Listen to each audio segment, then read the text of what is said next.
사도신경으로 우리의 신앙 고백하겠습니다.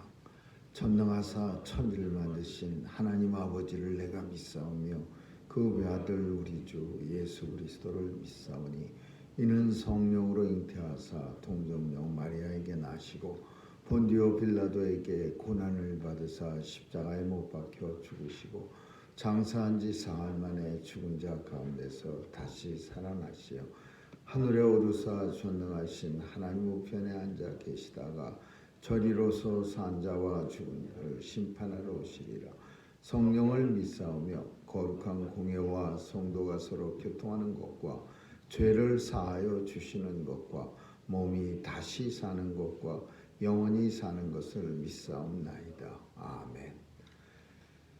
거룩하시고 자비로우신 사랑의 하나님, 오늘도 주의 전에 나올 수 있도록 우리의 발걸음 옮겨주시고 또 주님 우리에게 생명을 허락하셔서 하나님 찬양하는 자리에 세워주시니 감사합니다. 오늘도 우리의 삶의 목적이 되신 예수 그리스도 따라가게 하시고 예수님 안에서 삶의 기쁨을 누리게 하여 주옵소서. 오늘도 하나님 주의 백성들 건강하게 지켜주시고 사탄의 위협과 바이러스의 위협 넉넉히 이기게 하여 주옵소서. 하나님 오늘도 하나님 앞에 간구하는 기도가 이루어져서 사는 날 보게 하여 주옵시고 하나님 영광 드러내게 하여 주옵소서. 죄사명 감당할 때에 하나님이 주신 권세와 능력 가지고 살게 하시고 세상에서 하나님의 징조로운 삶 살게 해 주옵소서. 오늘도 우리 사는 이 땅을 축복해 주시고 또 하나님께서 더 이상 바이러스의 위협으로부터 사람들이 위협당하지 않도록 도와주시고 하루에 수많은 사람들이 죽어가는데 하나님 지켜 보호해 주옵소서. 아버지 하나님, 지금도 병상에서 주님의 치유 손길을 간절히 사모하는 주의 백성들도 많이 있습니다. 하나님 도와주시고 치유해 주시고 위로해 주시고 주님 만나는 귀한 은혜의 자리 병상이 되게 해 주옵소서. 오늘도 계속한 성도들 누구든지 무엇하든지 하나님의 영광을 위하여 살게 하시고 주님 지켜 보호해 주옵소서. 감사드리며 예수님 이름으로 기도합니다. 아멘.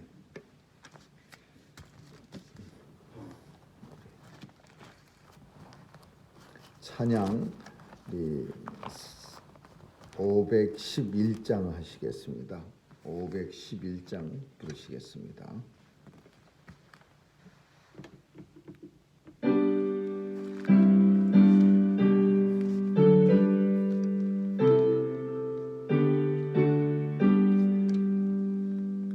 내 구주 예수를 더욱 사랑 엎드려 비는 마 들으소서. 내 진정 소원은 내 구주 예수 더욱 사랑 더욱 사랑. 이전엔 세상 나 기뻤어도 지금 내 기쁨은 오직 예수. 다만 내 비는 말 내 구주 예수 더욱 사랑 더욱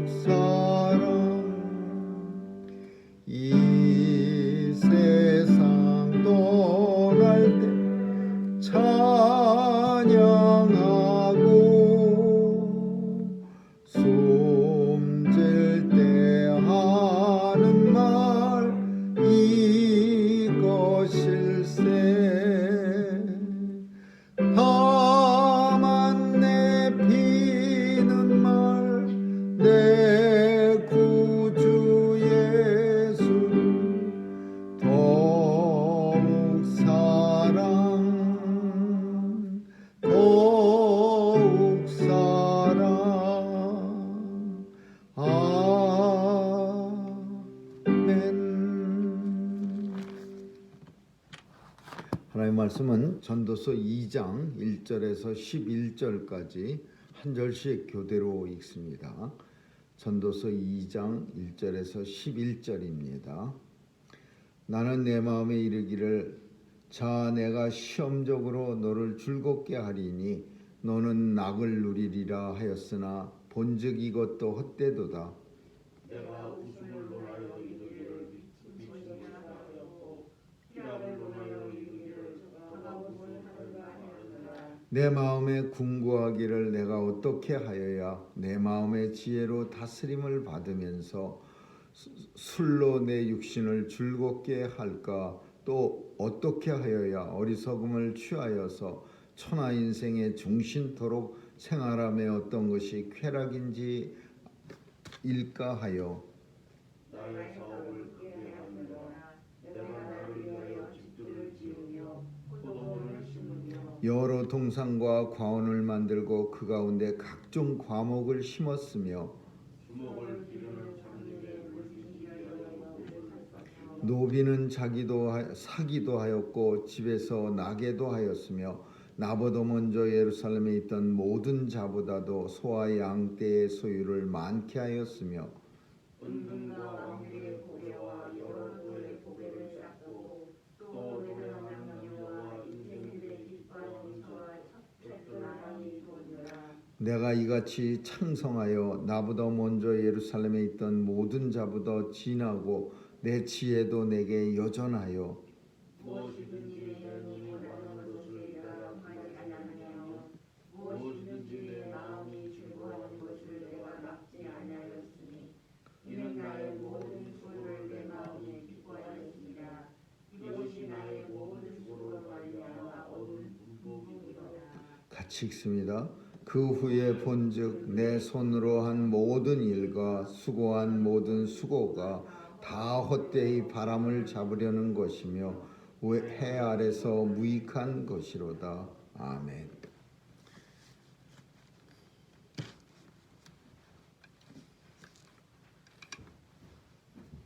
성경에서는 사도 바울은 교회에 침투한 아주 나쁜 그 철학 사조가 있었는데 그 철학 사조의 두 가지가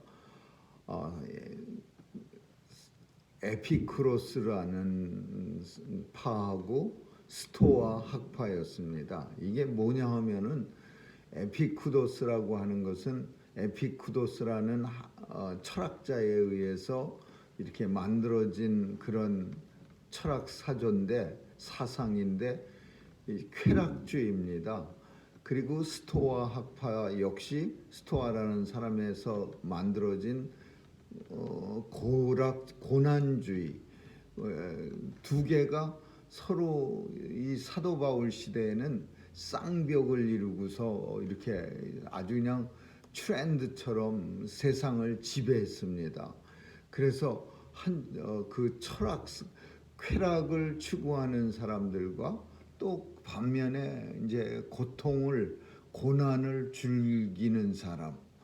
말이 고난을 즐긴다 그러니까 조금 이상하지만은 우리가 아는 것처럼 역사 속에서 보면은 어떤 사상이 나오면 또 그 사상을 갖다가 이렇게 짓눌러 버리고 또 시간이 지나면 두 사상이 적당히 이렇게 조화가 돼서 섞인 다음에 그 다음에 또 새로운 사상이, 그래서 이걸 정반합 이렇게 계속 이어지는 그런 사상이 새로운 게 해아래 새로운 게 하나도 없고 항상 유행이 나타나면 그 유행이 멋있는 유행이 나타나면 또 옛날에 유행했던 복고풍이 한번 쓱 나타나서 새로운 유행을 갖다가 확 눌러버리고 그 다음에 그 복고풍도 시간이 지나면 새로운 유행과 적당히 매치가 돼갖고 새로운 유행이 나타나고 이렇게 해서 정반합 이렇게 철학적인 세상이 이렇게 이어집니다. 근데 이 쾌락주의는 굉장히 오랜 동안 그 세상을 지배했습니다. 우리 인생이 헛되니까 아무런 남는 게 하나도 없이 죽음은 끝이니까, 그러니까 사는 동안 즐거움을 신나게 추구하면서 사는 게 가장 지혜로운 삶이다. 예. 왜 이런 주의가 나오냐면요. 그 어리석은 철학자들이 어떻게 사는 게 지혜로운 삶입니까? 이렇게 누군가가 이제 백성들이 와서 물어보면 뭐 많이 아는 것 같은 척하는 철학자들이 눈 한번 치흑시 감은 다음에 인생은 헛됩니다. 그래서 이 헛된 인생을 알차게 살기 위해선 그저 시간 나는 대로 하여튼 돈 생기는 대로 쾌락을 추구하십시오. 그게 남는 겁니다. 이러면요 대단하게 보여지는 거예요. 그게 맞아. 생각해 보니까 곰곰이 생각하면 맞아. 옆집 김 씨도 죽으니까 아무것도 없어. 박 씨도 죽으니까 별거 없었어. 그러니까 사는 동안에 그저 뭐 사진 많이 찍어놔야 남는 거야. 뭐 그런 말이 있듯이 쾌락을 추구하면서 살아야 돼. 그러니까 쾌락주의가 확 퍼지는 거야. 근데 쾌락주의를 추구한 사람들 중에는요 이미 추구해 봤는데 허전함만 남는 사람들이 있어요. 열심히 그냥 쾌락을 그냥 뭐 밥 먹듯이 추구하면서 살았는데 오히려 쾌락에 깊이 추구한 만큼 가슴이 허전한 거예요. 뻥 뚫린 거예요. 그러니까 그 사람들은 또 이제 다른 유명한 철학자한테 가서 쾌락을 추구하면서 살았는데 그래도 가슴이 차질 않는데요. 그러니까 그 철학자가 스토아 학파예요. 그 철학자는 인생은 원래가 쾌락을 추구해서 만족을 못 얻습니다. 고통, 고난을 추구하세요. 그래갖고 중세 시대는요, 이 스토아 학파 사람들이 많았고 일부러 고난을 추구하는 거예요. 고통을 자기 몸에다 가학하는 거예요. 그냥 뭐 막 두꺼운 무거운 그 쇳덩어리 같은 거를 몸에 끌고 다니고 또 금욕주의를 하고 산속에 들어가서 혼자 살고. 근데 이 금욕 이런 그 스토아 학파 사람들도 쾌락주의만큼 유행이 확 됐습니다. 그러니까 이게 쾌락주의도 일리가 있는 듯해 보이지만은 이 고난주의도 일리가 있는 듯한 거예요. 사람이 쾌락주의를 추구하다가 떨어져 나온 사람들이 고난주의를 해보니까 야 이것도 뭔가 그래도 일리가 있네. 전혀 뭐 미친 사람 소리는 아니네. 그러니까 인생에서 고난을 일부러 고난을 진짜 고난은 힘든 거예요. 고통스러운 건 힘든 건데 이 사람들은 뭐 자기 만족을 위해서 고난을 추구하는 거예요. 그러니까 진짜 고난이 아니라 짝퉁 고난이야. 짝퉁 고난. 자기 몸에다가 그냥 뭐 일부러 그냥 무거운 쇠줄을 끌고 다니고 산속으로 들어가고 그리고 힘들게 살고 일부러 금식하고 금욕하고 그러니까 몸에다가 아주 힘든 건 다 갖다가 막 집어넣는 거예요. 그러니까 그런 고난 속에서도 쾌락주의가 추구하는 것만큼 인생들이 어떤 만족을 누리는 거예요. 그러니까 이 에피쿠도스 학파하고 스토아 학파가 굉장히 흥행에 성공했어요. 근데 이 사람들이 어디 들어왔냐면요. 교회로 쑥 찾아 들어온 거예요. 교회로. 그래갖고 사도 바울이요. 바울 시대 때 빌립보 교회에도 들어오고 에베소 교회에도 들어오고 이 사람들이 그리스의 영향을 받은 교회들은 다 들어온 거예요. 그래갖고 성경 속에 에피쿠도스 파와 스토아 사람들을 멀리하고 이렇게 사도 바울이 책망하는 그런 내용이 있습니다. 오늘 본문은요, 이 솔로몬은 쾌락의 본질에 대해서 설명하고 있어요. 사실 솔로몬만큼 쾌락에 대해서 일가견이 있는 사람도 없을 겁니다. 온갖 쾌락은 자기 말마따나 그 10절에 가서 보니까 내가 쾌락에 대해서는 진짜 1등 내가 일가견이 있다. 내 눈이 원하고 내가 무엇이든지 마음이 원하는 건 내가 다 했다 이렇게 말하고 있어요. 이렇게 말하고 있는 이걸 가리켜서 사도 바울은 뭐라고 표현하냐면 세상에 있는 것들을 좋아하고 사랑하지 말라. 이 세상의 모든 것들은 안목의 정욕, 육신의 정욕, 이생의 자랑이니 이런 것들은 다 없어져 버리고 그리고 오직 하나님의 뜻을 행하는 자만이 영원히 존재하느니라. 사도 바울은 이런 쾌락을 추구하는 사람들에게 그렇게 표현한 거예요. 세상에 있는 것들 추구하지 말어. 그 세상에 있는 쾌락이 뭐냐 하면 그거 다 안목에 대한 눈으로 보는 정욕, 육신의 정욕, 그리고 이생의 자랑, 내 자랑, 그리고 이런 것들은 다 사라지니까 오직 하나님의 뜻을 행하는 자만 영원히 남을 수 있어. 그러니까 하나님의 뜻을 행하려고 노력해. 이렇게 교육했어요. 근데 솔로몬은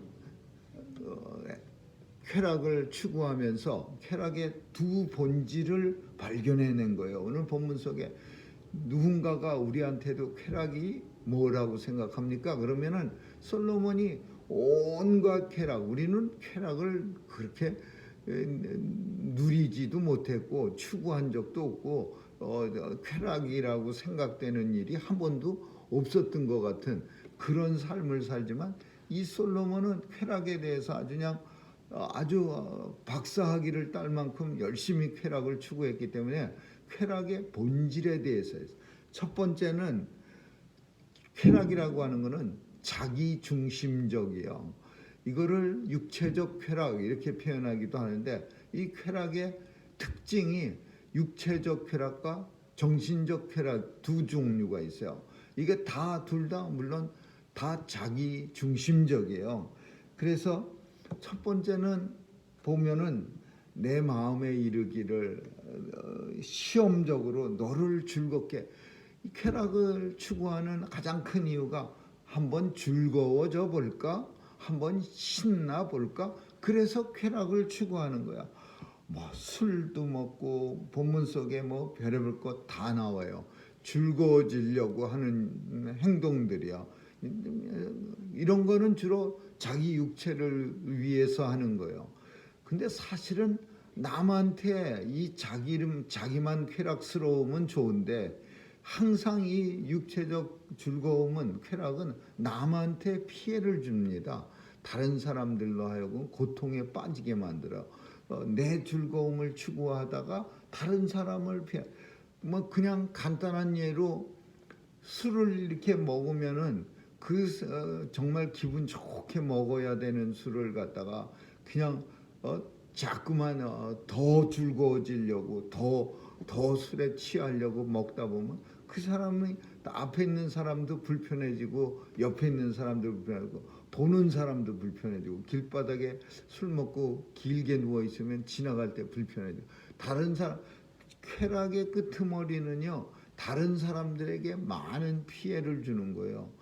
이게 육체적 쾌락을 추구하는 사람들의 모습이고 두 번째는 물질적 추구를 하는 거예요. 이제 물질로서 만족하려고 포도원도 사고 동산도 사고 나무도 심고 성경 속에는 집도 사고 새로 별별 것 다 했다 이거예요. 노비도 사고 예루살렘에 있는 어떤 사람들보다도 더 많이 소와 양과 이거는 물질적 쾌락을 추구하는 거예요. 육체적 쾌락을 추구하다가 그것도 마음에 안 들면 더 이상은 할 길이 없으면 그 다음에 이제 인생은요 물질적 쾌락을 추구하는 거예요. 내가 가짐으로써 내가 즐거워질 수 있다고 생각해요. 그냥 계속해서 악을 쓰고 그냥 움켜쥐는 거예요. 그러면 많이 움켜진다고 해서 많이 즐거워지면은 공식이 맞아 떨어지면은 아주 딱 좋은데 사실은 작게 가졌을 때의 어떤 즐거움이 컸었지 일단 많아지기 시작하면은 욕심이 이게 발동하기 시작하면요 많이 누구 다른 사람들이 옆에서 볼 때 저 사람은 대단히 가졌는데 그 사람은요 더 많은 것을 뺏으려고 추구하려고 고통스러워지는 거예요. 그래서 성경 속에서는 99마리의 양을 가진 사람이 한 마리 자기 새끼처럼 가진 양 가지고 그냥 집에서 같이 먹고 자고 하는 그 불쌍한 과부의 양을 자기 친구 왔다고 자기 100마리씩 가졌으면서도 그거 잡기는 아까우니까 그 힘없는 여인의 양을 갖다가 뺏어갖고 그 친구를 대접했다가 그런 예화를 듭니다. 그러니까 그냥 왕이 씩씩거리는 그런 사람은 당장 때려 죽여야 됩니다. 그러니까 바로 그 사람이 당신이요 그래갖고 자기의 죄를 깨닫게 하는 거예요. 근데 이게 비하 예화만은 아니야. 실제로도 많이 가진 사람들은 작게 가진 사람들 것까지도 뺏으려고 애를 쓰는 거예요. 왜냐하면 이제 욕망의 전차에 올라탄 거예요. 욕심의 전차에. 그래서 자기도 자기를 스탑시킬 수 있는 능력이 없어진 거예요. 그러니까 많이 솔로몬 왕처럼 어마어마하게 이제 가져도 즐겁지가 않은 거예요. 만족이 없는 거예요. 그래서 육체적 쾌락, 물질적 쾌락 다 만족함이 없어요. 성경은 뭐라고 표현하느냐? 내 손으로 해본즉 내가 해보니 모든 일이 바람 잡으려는 사람 같다. 바람이야. 해 아래서 무익한 것이로다. 육체적 쾌락, 정신적 쾌락 다 추구해봤는데 이게 다 무익하고 해 아래 바람 잡으려고 하는 것과 같다. 만족이 없었다. 그렇게 말하는 거예요. 그래서 성경은요, 아까 사도 바울이 이런 사람을 가리켜서 한 거예요. 세상에 있는 거 엄청나게 사랑하면은요, 그 사랑의 본질이 뭐냐? 결국은 안목의 육체의 정욕, 처음에 말하는 게 육신의 정욕이야. 육신의 정욕. 내 몸이 욕심내는 거, 탐욕을 내는 거예요. 어떻게든지 그냥 내 몸에다가 꾸겨 넣으려고, 쾌락을 집어넣어 보려고. 그래서 육신의 정욕이라고 표현해서 안목의 정욕, 이거는 눈으로 보암직한 그런 즐거움의 어떤 쾌락이에요. 그 재물을 모을 때 땅이 넓어졌다고 해서 그 땅덩어리를 내가 배에다가 집어넣을 수는 없는 거죠. 눈이 즐거워지는 거예요. 땅 많아지면은 땅을 싹 한번 둘러볼 때마다 기분 얼마나 좋겠습니까?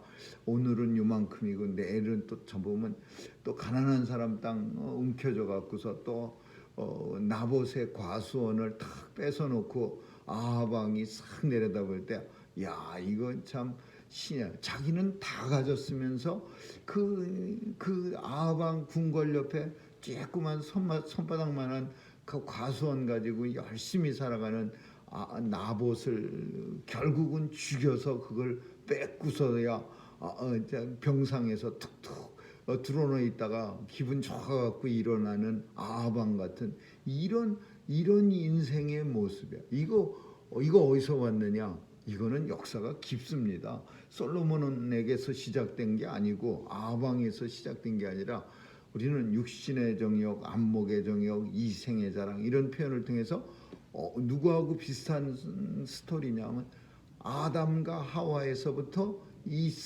우리 죄가 우리 속에 들어온 거야. 죄가 아담 하와가 뭐라고 표현했냐면 하나님의 말씀을 어길 때 동산 중앙에 있는 선악을 알게 하는 나무의 과실만 먹지 마라. 그 외에 이 동산에 빽빽하게 들어선 모든 과실나무 다 먹어도 돼. 배가 터지게 먹어도 돼. 그렇지만은 단 한 가지 꼭 부탁할 게 있는데 동산 중앙에 있는 선악을 알게 하는 나무의 과실은 먹지 말아야 돼. 먹으면 정령 죽으리라. 하나님이 이렇게 말씀하셨는데 그런데 뭐 어떻게 생각했어요? 보암직도 하고 먹음직도 하고 먹어도 안 죽을 것 같으라. 자꾸 자기가 그 동산 중앙에 있는 나무의 실과 하나님이 먹지 말라고 한 그 실과를 보면서 결국은 욕심이 싹 트기 시작한 거예요. 그러니까 보암직하다, 안목의 정욕, 먹음직스럽다, 이 육신의 정욕. 그러니까 이게 그때서부터 우리 인생 속에 죄가, 탐욕의 죄가 들어와서 계속 우리에게 가지고 있는 거예요. 그래서 이거 다 없어졌나요? 아니죠. 그냥 쭉 가지고 우리도 사는 거예요. 근데 우리 제어할 수 있는 유일한 게 뭐예요? 세상의 어떤 교육 그거 아니죠. 하나님의 말씀 외에는 이 오리지널 신 원죄로 말미암아 우리 인생들이 갖게 된 이 욕심, 육신의 정욕, 안목의 정욕, 이생의 자랑은 끊어낼 수가 없는 거예요. 이건 다 가지고 살아요. 사도 바울이 오라 오호 통제라, 나는 괴로운 사람이라, 내가 그 겉사람과 속사람이 매일같이 싸움하고 있다. 그러면서 자신의 괴로움을 토로한 게 바로 이 육신의 정욕, 안목의 정욕, 이생의 자랑 때문에 싸우는 거예요. 겉사람과 속사람이. 근데 사도 바울은 찾아냈어요. 방법을. 아하, 이렇게 해야 되겠구나. 그게 뭐냐? 사도 바울이 말씀한 것처럼 이 땅에 영원한 것을 추구해야 되는데 없어질 것 말고 영원한 게 뭡니까? 그러니까 사도 바울이 오직 하나님의 뜻을 행하는 자만이 영원히 살으리라, 남으리라, 존재하리라. 바울이 발견해낸 이런 탐욕의 이런 쾌락 추구로부터 이겨낼 수 있는 유일한 방법이 하나님의 뜻을 행하는 자로 이 세상에서 살아가기.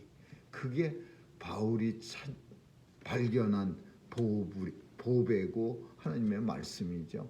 아무쪼록 오늘도 우리의 삶 속에서 하나님의 뜻을 행하는 자로 살아갈 수 있어야 그게 영원한 쾌락이고 그게 우리에게 고통을 주지 않고 또 다른 사람들에게도 기쁨을 주는 그런 우리가 누리는 즐거움이라는 사실 꼭 기억할 수 있기를 주님의 이름으로 축원합니다. 기도하겠습니다. 참 좋으신 하나님 감사합니다. 세상의 쾌락을 추구하고 그 쾌락 때문에 멸망되어져 가는 참으로 많은 어리석고 불쌍한 백성들 속에 하나님의 자녀로 저희를 불러주시고 하나님의 뜻을 행하는 자로 하나님 안에서 즐거움을 찾는 그런 성도로 살아가게 하심을 감사드리며 오늘도 우리의 마음을 주님이 주장해 주시고 또 성령께서 우리 속에 거하셔서 우리도 주님의 길 따라가며 주님 안에서 행복과 기쁨을 누리게 하여 주옵소서. 감사드리며 예수님 이름으로 기도합니다. 아멘. 주기도문으로 마치겠습니다. 하늘에 계신 우리 아버지여, 이름이 거룩히 여김을 받으시오며 나라에 임하옵시며 뜻이 하늘에서 이룬 것 같이 땅에서도 이루어지이다. 오늘날 우리에게 일용할 양식을 주옵시고 우리가 우리에게 죄 지은 자를 사하여 준 것 같이 우리의 죄를 사하여 주옵시고 우리를 시험에 들게 하지 마옵시며 다만 악에서 구하옵소서. 대개 나라와 권세와 영광이 아버지께 영원히 있사옵나이다. 아멘.